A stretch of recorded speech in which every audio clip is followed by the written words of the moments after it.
Welcome. In front of me is a V-Mobile S39, and today I'll show you how to perform a hard reset of the device through factory mode. So to begin the process, you want to hold the power key and then select power off,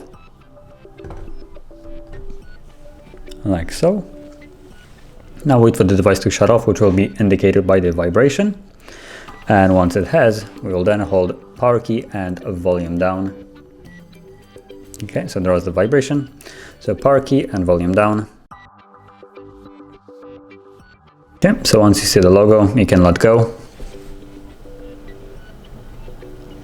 Yeah, so we're now in the factory mode. And to perform the reset, you want to use volume keys to navigate down and select basically the option where you can see EMMC. For me, it's the third one from the bottom, and then confirm it with, I think it was power key. Yep, so there it is. And it's gonna basically perform a hard reset of the device right now.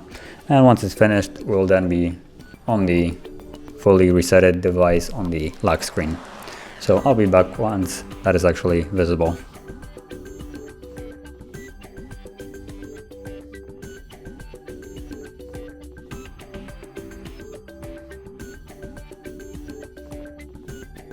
And as you can see now, the process is finished. And you don't really need to do anything else. The device doesn't have a setup, so all you do is just unlock the device once it's fully resetted. And that is how you would perform this. And if you found this very helpful, don't forget to like, subscribe, and thanks for watching.